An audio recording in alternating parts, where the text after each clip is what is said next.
Greg, thank you for being here. Lori, it's good to be here. Let's look a little closer at this. The Trump administration banned bump stocks by classifying them as machine guns after they were used to kill nearly 60 people at that Las Vegas concert several years ago. Let's talk first about what bump stocks are. While the Supreme Court in their summer term has landed on both sides of the spectrum as it relates to the Second Amendment, the first case that had court watchers scratching their heads was the Garland case.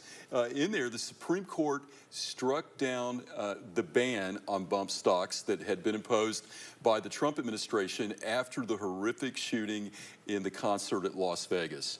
And so let me tell you how the justices arrived at that conclusion.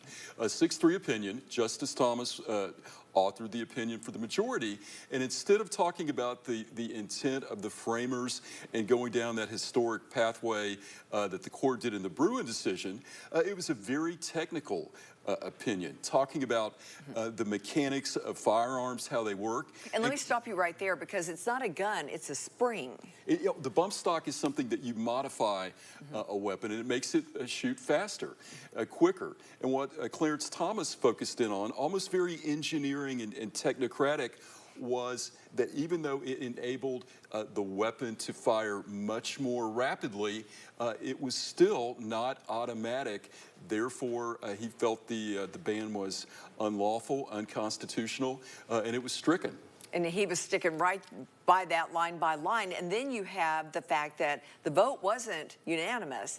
And you had Justice Sotomayor coming out and saying, people are going to die because of this decision. So, fast forward, a week or so later, the Supreme Court in the New York Rifle Association case upheld a law that made it illegal to possess a firearm if you have been convicted of a crime of domestic violence or a restraining order. That wasn't unanimous either.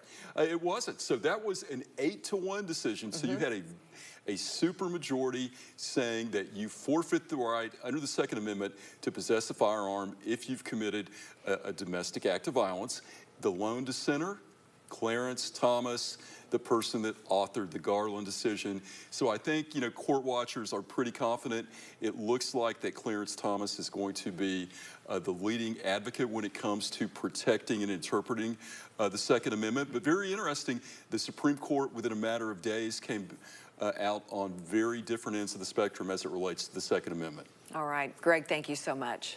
Don? Lori, thank you. If you have a legal question, you can send it to AskIsaacs@WATE.com. And remember, we talk with Greg every Wednesday at 5:30 right here on WATE 6 on your side. Make sure to tune in to WATE.com for a longer conversation. That happens every Wednesday right about 2:30.